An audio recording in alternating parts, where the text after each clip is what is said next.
इस वीडियो में हम क्लास 10th मैथमेटिक्स की प्रश्नावली 5.1 का एक प्रश्न सॉल्व करेंगे। प्रश्न है, दी हुई एपी के प्रथम चार पद लिखिए जबकि प्रथम पद ए और सर्वांतर डी निम्नलिखित है। ए बराबर 10 और डी बराबर 10। इस प्रश्न को हल करेंगे हम। इस प्रश्न को हल करने के लिए सबसे पहले तो हम लिखेंगे दिया है प्रथम पद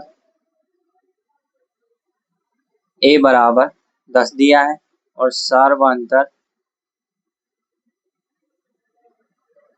डी बराबर ये भी 10 दिया है। अब प्रश्न में दिया है एपी के प्रथम चार पद लिखिए, तो प्रथम पद तो दिया है। अब द्वितीय पद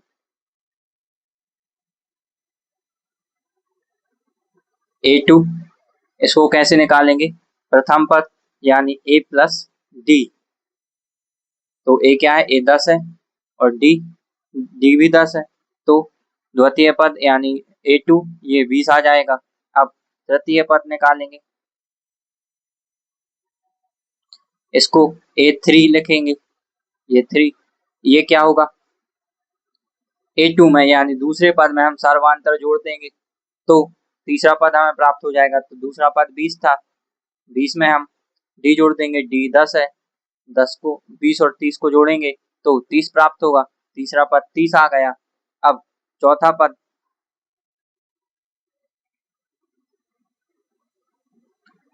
इसको A4 लिख देते हैं। A4 क्या होगा?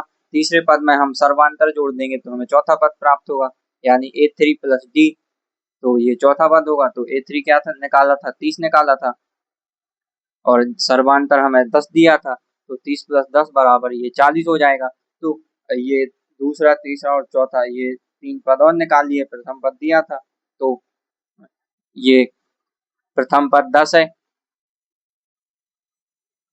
ये हमने उत्तर में लिख दिया। एपी के प्रथम चार पद 10, 20, 30 और 40 है, ये हमने यहाँ पर निकाला था। दूसरा पद 20, तीसरा पद 30 और चौथा पद 40, तो यही इस प्रश्न का उत्तर है।